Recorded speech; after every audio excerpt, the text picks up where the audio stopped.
기도함으로 임직자 훈련 15번째 시간 수요 기도에 시작하겠습니다. 사랑이 많으신 하나님 아버지, 코로나 바이러스를 경계하는 상황 속에서 저희가 여전히 얼굴을 대하지 못하고 함께 모여서 예배하지 못하는 상황이 지속되고 있습니다. 하나님, 비록 상황은 안타까우나 우리가 이웃을 사랑하며 또 섬기는 본을 보이고자 또 이것이 모이지 않는 것이 또 세상을 사랑하는 방법이 될 수 있어서 우리가 이렇게 모이지 않고 있습니다. 하나님, 그러나 이렇게 은혜 가운데 또 말씀을 보며 교육을 받으며 교회 활동이 계속해서 이어질 수 있도록 은혜 베푸셔서 감사합니다. 비록 온라인이지만 더 큰 은혜가 있게 하여 주시고 우리 교회가 주의 부흥을 준비하게 하시며 하나님의 뜻을 온전히 이룰 수 있도록 도와주시옵소서.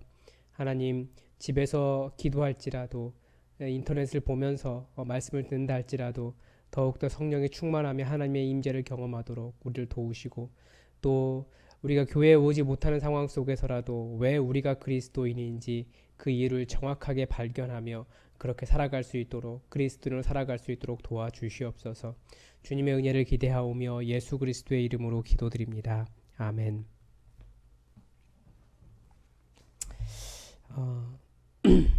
오늘 말씀은 요한복음 10장 27절 말씀입니다. 요한복음 10장 27절 말씀을 제가 받들어 읽겠습니다.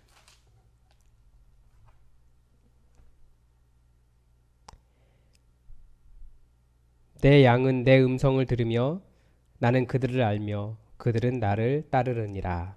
아멘. 원래 오늘 주제는 직장 생활입니다. 그런데 솔직히 말하면 저도 직장 생활을 짧게 하긴 했는데 사실 직장에 대해서 아는 것이 별로 없습니다. 제가 직장에서 경험했던 것은 회식 자리가 제일 곤란했다는 거, 계속 이렇게 부어라 마셔라 뭐 이런 자리였기 때문에 거기서 계속 나는 그리스도인이기 때문에 술을 마시지 않겠습니다. 뭐 그렇게 말하는 것 이외에는 별로 젊은 혈기에 그렇게 했던 기억이 있습니다. 그래서 사실은 직장에 대해서 뭔가 안다라고 말하기가 굉장히 곤란해요. 어쩌면 제가 여러분들에게 직장이 어떤 곳인가 거기에 대한 강의를 역으로 들어야 할 상황입니다. 또 교회가 직장 생활에 대해서 가르치면 무엇을 주로 가르칠 수 있겠습니까? 방금처럼 뭐 회식 자리에서 술 마시지 말라 뭐 그 정도밖에 별로 말하지 못하는 것 같습니다. 아니면 우리가 깔백의 전통에 따라서 직업은 소명이다 뭐 이런 이야기 할 수 있고요. 그리고 또 이미 교회보다도 더 먼저 직장에 직장 윤리라는 것이 있지 않습니까? 정직하고 성실하게 자기 일 감당하고 사실은 교회에서 시작된 직장 윤리인데 그런 것들이 이제 세상으로 들어가고 있습니다. 세상에서 먼저 이제 말하는 곳이 되었습니다. 그래서 이미 교회에서 직장에 대해서 특히 제가 말하기에는 굉장히 곤란한 것 같아요. 직장 생활에 대한 안내는 충분히 여러분들에게 되어 있는 것 같고 또 이미 직장에서 훌륭하게 생활하고 계시기 때문에 굳이 목사가 관여할 정도는 아닌 것 같습니다. 그리고 또 이 훈련을 받는 분들 중에 많은 분들이 직장 생활을 또 하지 않으시는 분들이기 때문에 주제를 조금 바꿨습니다. 그 주제가 뭐냐면 그리스도인들에게 가장 중요한 것이 굉장히 많죠. 그런데 그리스도인들에게 매우 중요한 주제인 순종이라고 하는 신앙의 덕목입니다. 사람이 은혜를 받을수록 또 직분이 높아질수록 놓치기 쉬운 신앙의 덕목이 바로 이 순종이라고 하는 겁니다. 특히 현대사회는 이 순종이라는 덕목을 매우 부정적으로 생각합니다. 순종이라는 말보다는 복종이라고 생각을 하죠. 뭐 순종이라고 이야기하면 일단 어리석은 윗사람, 어리석은 명령을 하는 비인격적인 윗사람을 생각할 때가 많고요. 우리는 누군가에게 순종할 만큼 그렇게 낮은 사람이 아니라고 생각하고요. 순종이라고 하는 것이 약간은 나의 생각을 내려놓고 따라가는 거기 때문에 이해가 되지 않으면 하지 않으려고 하는 현대인의 속성을 잘 반영해서 그렇게 좋은 그 덕목은 아니라고 생각을 합니다. 근데 이런 태도는 사실 순종에 대한 큰 오해를 가지고 있는 겁니다. 예수님의 제자란 예수님의 명령에 철저하게 순종하는 사람들을 뜻합니다. 물론 예수님께서 명령하시면 당연히 순종하시겠죠. 예수님의 명령이 아닌 것 같으니까 우리가 고민을 하는 건데 그러나 그 예수님의 명령에 대한 명령을 철저히 순종하는 사람, 이게 굉장히 중요한 거예요. 또 예수님도 성부 하나님의 말씀에 철저하게 순종하셔서 그렇게 십자가를 지시는 삶을 사셨습니다. 그래서 우리에게도 중요한 거예요. 순종이라는 것은. 자, 그러면 먼저 우리가 순종하는 이유가 무엇인가에 대한 것이 본문에서 나옵니다. 왜 우리가 순종하느냐? 방금 읽었던 요한복음 10장 27절 말씀에서 내 양은 내 음성을 들으며 나는 그들을 알며 그들은 나를 따르느니라. 우리의 정체성에 이 하나님의 말씀에 대한 순종이 있습니다. 우리 주님에 대한 순종이 있어요. 우리가 하나님의 자녀이기 때문에 주님께 순종하는 겁니다. 자, 정체성이 뭡니까? 우리는 주님의 양이에요. 주님의 도우심이 필요할 때만 양이 아니라 항상 우리의 정체성은 주님의 인도하심을 따라 살아가는 양입니다. 그래서 양의 첫 번째 특징을 뭐라고 이야기하냐면 주님의 음성을 알아듣는 사람입니다. 주님의 음성을 알아듣는 이유가 무엇이겠습니까? 그만큼 친밀한 관계이기 때문입니다. 그리고 그 주님의 양의 두 번째 특징이 뭐냐면 그 음성을 따르는 겁니다. 이 순종을 이야기할 때 양을 예로 듭니다. 우리는 양을 기르는 문화가 아니기 때문에 정확하게 모르죠. 그런데 아마 양을 예로 드신 이유는 양이 그렇게 목자가 인도하는 대로 철저하게 따라가기 때문인 것 같습니다. 뭐 양을 이끌기 위해서 앞에서 뭐 이렇게 흔드는 종소리도 있고 뭐 목자의 음성도 있고, 그런데 목자가 시키는 대로 쭉 따라온다라는 거예요. 왜 그렇겠습니까? 양은 경험적으로 알고 있는 거죠. 저 목자의 음성을 따라가면 살 수 있다. 저 목자가 인도하는 대로 따라가면 거기에 초장이 있다. 목이 마를 때 저 목자가 인도하는 대로 따라가면 물이 있다. 저 목자가 인도하는 그 음성만 따라가면 늑대로부터 안전할 수 있다. 그것을 경험적으로 알기 때문에 양은 순종하는 겁니다. 즉 순종해야 한다는 명령 때문이 아니라 바로 그 목자를 따라가면 목자를 자신의 보호자로 인식해서 살 수 있다는 것을 알기 때문에 철저하게 순종하는 겁니다. 우리가 범사의 주님께 순종하는 이유는 바로 주님께 순종할 때 주님께서 인도하시는 물가로, 풀밭으로, 집으로, 안전한 곳으로 인도함을 받기 때문에 그렇습니다. 그래서 우리는 주님의 자녀로서, 주님의 양으로서, 그것이 우리의 정체성이기 때문에, 우리의 삶의 자리이기 때문에 주님을 따라갑니다. 또 하나, 순종이란 그럼 뭐겠습니까? 순종을 우리가 다 이미 개념은 알고 있으니까 좀 정리를 하자면, 먼저는 주님의 말씀을 따르는 겁니다. 방금 읽었지만 내 양은 내 음성을 들으며 나는 그들을 알며 그들은 나를 따르느니라. 첫 번째는 주님의 음성을 듣는 거예요. 주의 말씀을 따르는 겁니다. 그래서 우리가 계속해서 어떻게 주님의 음성을 분별합니까? 우리는 이 성경, 이 하나님의 말씀 속에서 하나님의 음성을 분별합니다. 그래서 이 훈련을 열심히 하셔야 돼요. 말씀을 읽으셔야 되고, 말씀을 아셔야 되고, 공부하셔야 되고, 또 해석하는 연습도 하셔야 되고, 또 삶에 적용하는 법도 여러분 배우셔야 됩니다. 그래서 계속해서 여러분 말씀 훈련을 하시기 바랍니다. 큐티가 굉장히 좋은 방법입니다. 매일같이 큐티하면서 주의 말씀을 따라가시기 바랍니다. 그리고 두 번째 순종은 무엇이냐? 바로 주님의 본을 따르는 겁니다. 우리는 주님의 말씀, 주님의 음성을 듣는 것만 생각하는데 사실은 주님께서 어떻게 행하셨는가 이것을 보면서 우리도 따라가는 거예요. 예수님은 뭐라고 말씀하셨냐면 요한복음 4장 34절에서 예수께서 이르시되 나의 양식은 나를 보내신 이의 뜻을 행하며 그의 일을 온전히 이루는 이것이니라 라고 말씀하셨어요. 이것이 무엇입니까? 바로 생명을 살리는 일입니다. 잃은 자를 찾는 거예요. 그러니까 예수님께서 하셨던 일들 잘 보면 잃은 자, 생명을 잃은 자들을 찾는 거죠. 하나님께서 살리고자 원하시는 사람들을 살리는 겁니다. 우리는 주님의 본을 따르는 거예요. 그래서 계속해서 주님께서 또 어떤 일을 하셨는가 우리는 잘 알고 있죠. 또 하나는 주님의 기쁨을 따르는 것입니다. 이게 무슨 말이냐면 요한복음 8장 28절에서 보면 28절에서 29절에서 보면 이에 예수께서 이르시되 너희가 인자를 든 후에 내가 그인 줄 알고 또 내가 스스로 아무것도 하지 아니하고 오직 아버지께서 가르치신 대로 이런 것들을 말하는 줄도 알리라. 나를 보내신 이가 나와 함께 하시도다. 나는 항상 그가 기뻐하시는 일을 행함으로 나를 혼자 두지 아니하셨느니라. 예수께서 이르시되 나의 양식은 이건 저기 앞에 것이 카피가 됐네요. 네. 예수님께서 하나님의 말씀에 순종하신 이유는 하나님의 기쁨을 위해서 그렇게 하신 거예요. 이것이 다 우리가 순종하는 이유는 순종이 무엇이냐? 하나님께서 기뻐하시는 일을 따라가는 겁니다. 그래서 어떤 목사님이 그런 이야기를 하셨어요. 그분이 사역을 할 때 어떻게 사역을 해야 되는가라고 생각을 하면서 예를 든 예가 사실은 뭐였냐면 사실 보신탕 먹는 문제였습니다. 어느 지역에 그 부흥회 강사로 초청을 받아서 갔는데 이제 보통 부흥 강사님 모시면 좋은 거 드린다고 동네에서 이제 보신탕을 대접한 거예요. 그런데 그분은 사실은 게를 너무 좋아하시는 분이셔서 먹는 쪽이 아니라 기르는 것을 너무 좋아하시는 분이셔서 게를 드시지 않는 분이셨거든요.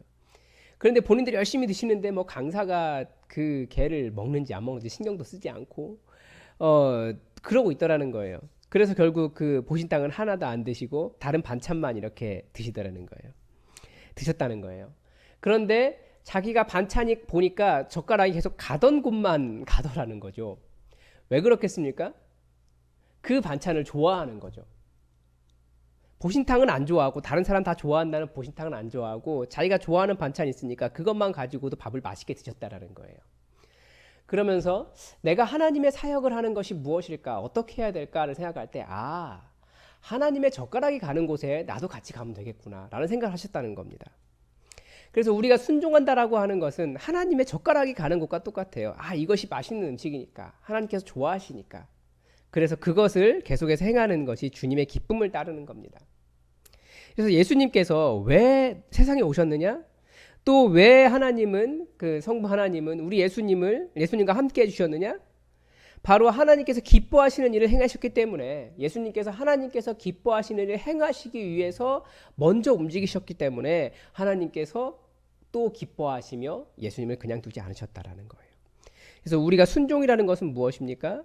주님께서 하신 일을 따라가는 거고 또 주님께서 기뻐하시는 일을 우리가 따라하는 겁니다.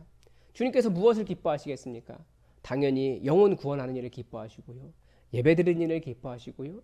또 모여서 사랑의 공동체를 이루는 것을 우리 예수님은 기뻐하십니다. 그리고 공동체를 위해서 나의 생각과 나를 포기하고 서로 섬기는 그런 십자가의 자세를 우리 주님께서 기뻐하신다는 것을 기억하시기 바랍니다. 또 하나 순종이라고 하는 것을 우리가 정의를 할 때 오해하는 것이 하나가 있습니다. 그 앞에 우리는 계속해서 생각하는 게 뭐냐면 고생이나 고난이나 이런 것은 순종과는 좀 거리가 멀다고 생각해요. 그런데 사실은 고생을 해도 고난을 당해도 감당하는 것이 순종입니다. 사도행전 20장에 보면 무슨 일이 있냐면 사도 바울이 예루살렘으로 가려고 합니다. 그런데 에베소 교회에서 장로들이 와서 자기가 기도할 때 성령님께서 응답해 주신 것들 뭐 이런 것들을 바울에게 이야기하죠.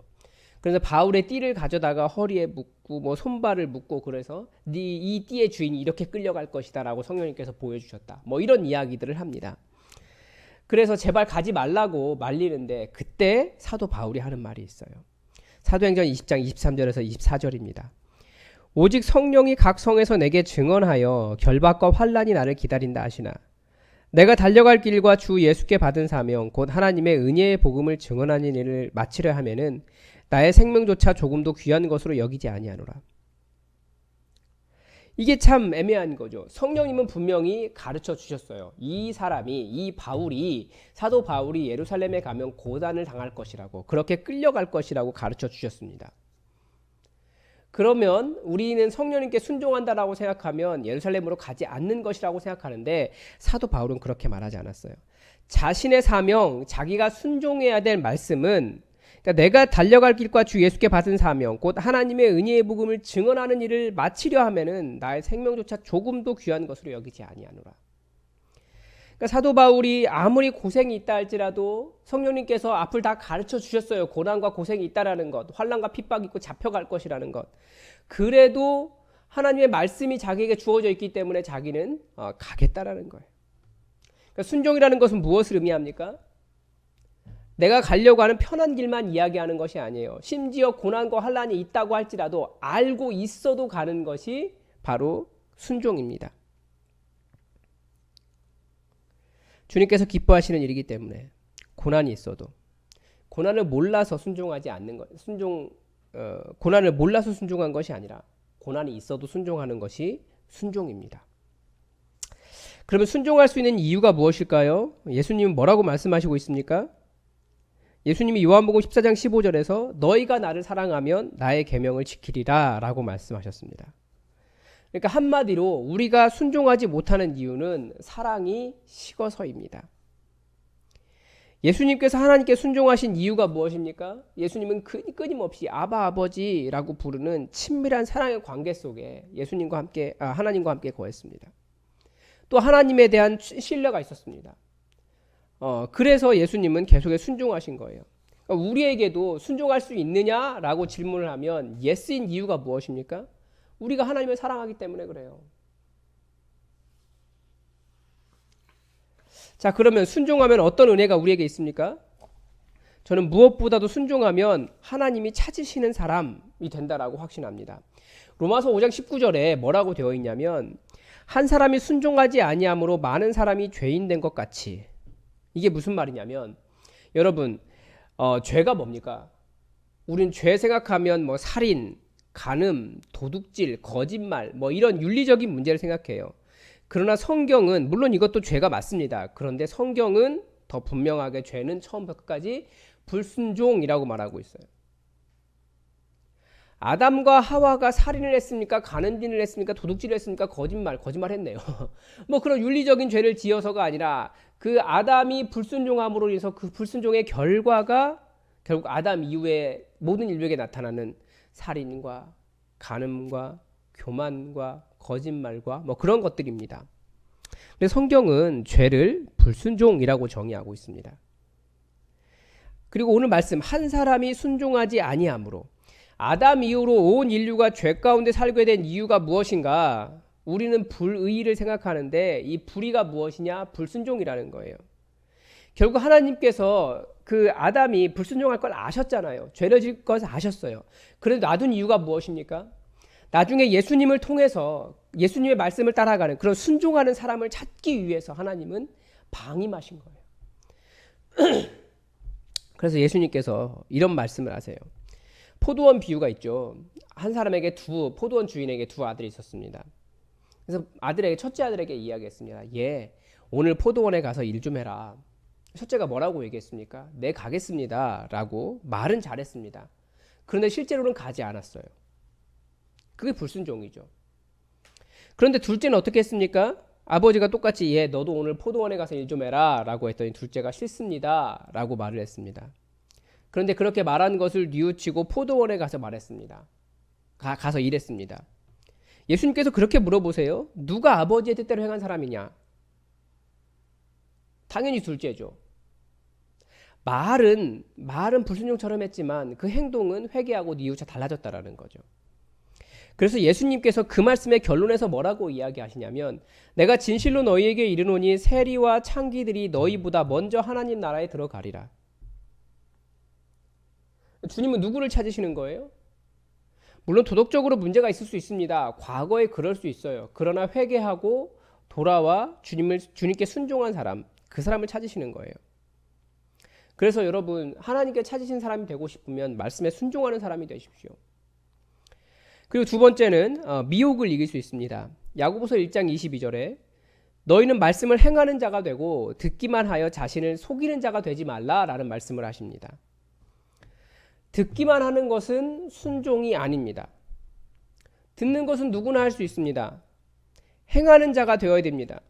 그런데 우리의 착각이 뭡니까? 우리는 들으면 행한 줄 알아요. 비슷하게 뭐가 있냐면 사람들이 큰 교회 다니면 자신들의 신앙이 그만큼 크다고 착각합니다. 아니면 좋은 목사님의 설교를 들으면 그만큼 자신의 신앙도 훌륭해졌다라고 생각합니다. 그런데 성경은 이것을 뭐라고 하냐면 자신을 속이는 것이라고 말하고 있습니다. 이 자신을 속인다라고 하는 뜻이 뭐냐면 미혹한다라는 뜻이에요. 그러니까 사탄이 미혹하지만 자기도 자기를 미혹할 수 있어요. 어떻게요?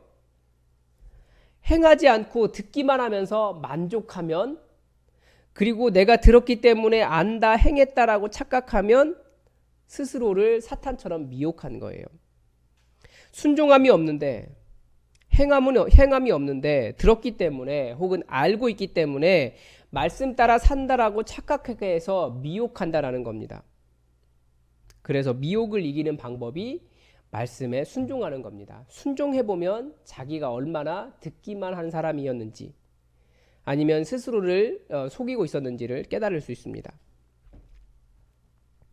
세 번째는 하나님의 사랑을 받습니다. 요한복음 14장 21절에서 나의 계명을 지키는 자라야 나를 사랑하는 자니 나를 사랑하는 자는 내 아버지께 사랑을 받을 것이요 나도 그를 사랑하여 그에게 나를 나타내리라. 여러분 다 하나님의 사랑 받고 싶어 하시잖아요. 그 방법이 뭡니까? 순종입니다. 주님의 계명에 순종하는 겁니다.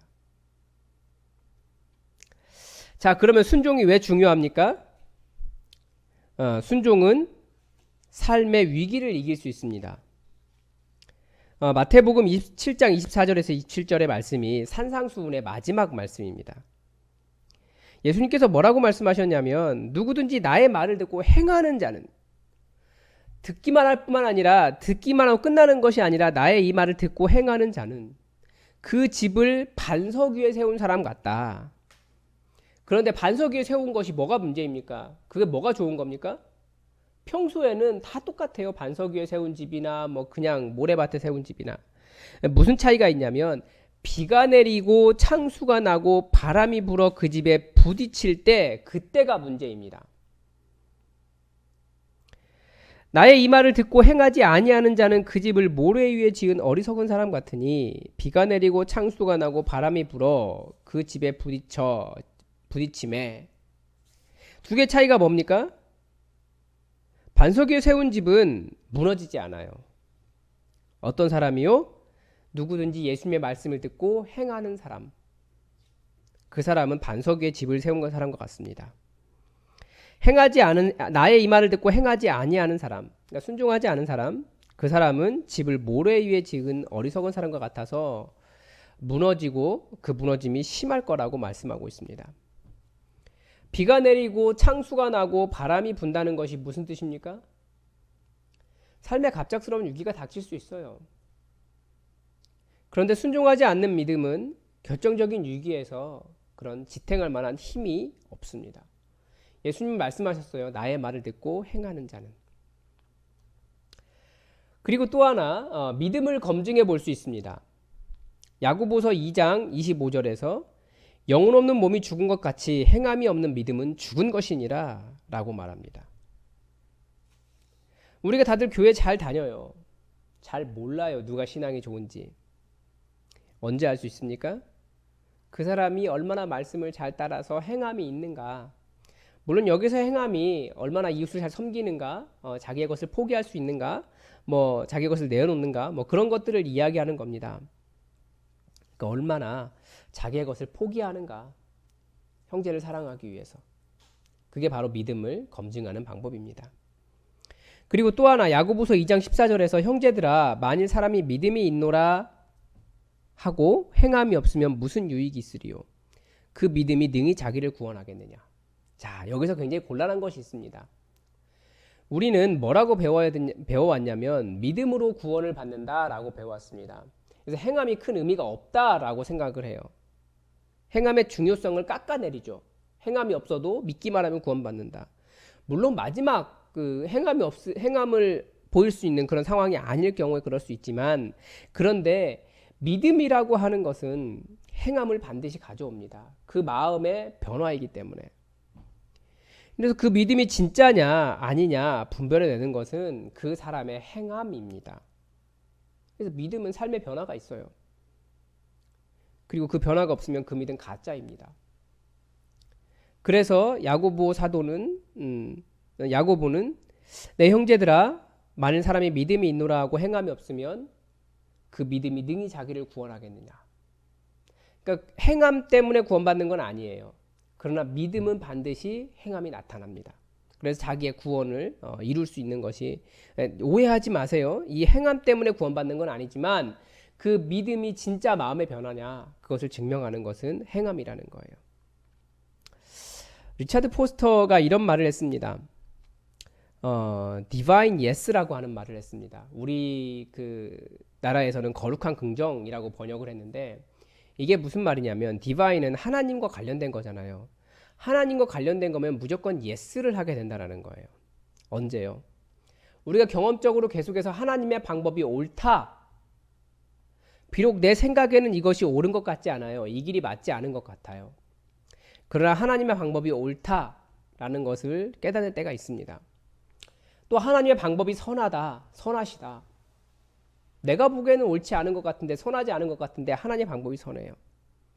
그리고 하나님의 사랑을 신뢰하기 때문에 우리가 하나님의 뜻에 우리를 일치시키게 됩니다.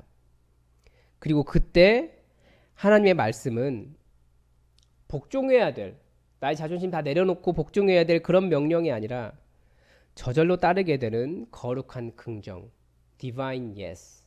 하나님께서 말씀하신 거기 때문에 옳습니다 라고 말하는 거룩한 긍정이 된다는 겁니다. 우리의 순종은, 우리는 순종에 대해서 거부감을 가지고 있어요. 인간의 자존심이나 인간 안에 심겨진 하나님의 형상은 하나님의 위치에 올라가려고 하기 때문에 끊임없이 우리는 하나님께 순종하려고 하지 않아요. 또 그게 죄악된 인간의 모습입니다. 그리고 여전히 완전히 성화되지 못한 우리의 모습입니다. 그런데 우리에게 하나님께서 요구하시는 것이 있다면 순종이에요. 그리고 그 순종 때문에 하나님은 하나님의 사람을 확인하실 수 있습니다. 여러분, 우리가 하나님과 관계된 것, 하나님의 말씀에 대해서, 하나님의 방법에 대해서, 하나님의 사랑에 대해서 긍정하면서 하나님이시기 때문에 우리 거기에 무조건적인 yes 하며 주님 따라가시기 바랍니다. 내 생각 틀릴 수 있어요. 내 방법과 다를 수 있어요. 내가 계획한 길이 아닐 수도 있습니다. 그러나 주님께서 원하시면 거기에 yes 할 때 거기에 진정한 은혜와 복이 있다는 것을 기억하시기 바랍니다. 여러분, 오늘도 교회를 위해서 함께 기도해 주시기 바랍니다. 무엇보다도 여러분, 교회를 위해서 기도하실 때 지금 코로나 바이러스 사태 속에 있지만 교회가 미래를 준비하고 있어요. 새벽에도 계속 말씀드리지만 우리가 202호를 임대했습니다. 중고등부 청소년부를 위해서, 청소년부를 만들기 위해서 준비하고 있는데, 여러분, 무엇보다도 정말 청소년들과 함께 뒹굴며 그들에게 복음을 전할 정말 좋은 교역자가 세워질 수 있도록 여러분 기도해 주시기 바랍니다. 참 쉽지 않아요. 좋은 사람 만나는 것이. 그렇지만 하나님께서 우리를 사랑하시기 때문에 우리의 기도대로 하나님께서 좋은 사람 보내주실 줄 믿습니다. 여러분 기도해 주시기 바랍니다. 그리고 그 공간이 정말 우리 청소년들의 웃음소리로 가득 찰 수 있도록 여러분 기도해 주십시오. 그리고 계속해서 항상 기도할 것은 여러분 주의 종을 위해서 여러분 기도해 주십시오. 목사가 말씀에 가득 차고 성령에 충만해야 교회가 그렇게 가는 것 같습니다. 그런데 참 목사가 자기 자신을 지켜가는 게 쉽지 않아요. 여러분, 제 입에서 성령의 말씀, 하나님의 음성이 들릴 수 있도록 여러분 제가 먼저 그렇게 주님의 음성을 듣는 사람 되도록 기도해 주시기 바랍니다. 그리고 우리 환우들이 있습니다. 여러분 환우들을 위해서 계속 기도해 주십시오. 우리 기도 때문에 살아나는 사람들이 많이 있습니다. 여러분 기도해 주십시오. 또 군대 간 자녀들을 위해서 기도해 주세요. 이 코로나 바이러스 사태 속에서 휴가도 잘 나오지 못하고 오늘 정우가 휴가를 나왔다고 인사하러 왔더라고요. 그래 너무 이뻐서 너무 감사하고 이뻐서 안전하게 잘 놀다가 가라라고 이야기했는데, 여러분 우리 군대 간 자녀들을 위해서도 기도해 주십시오.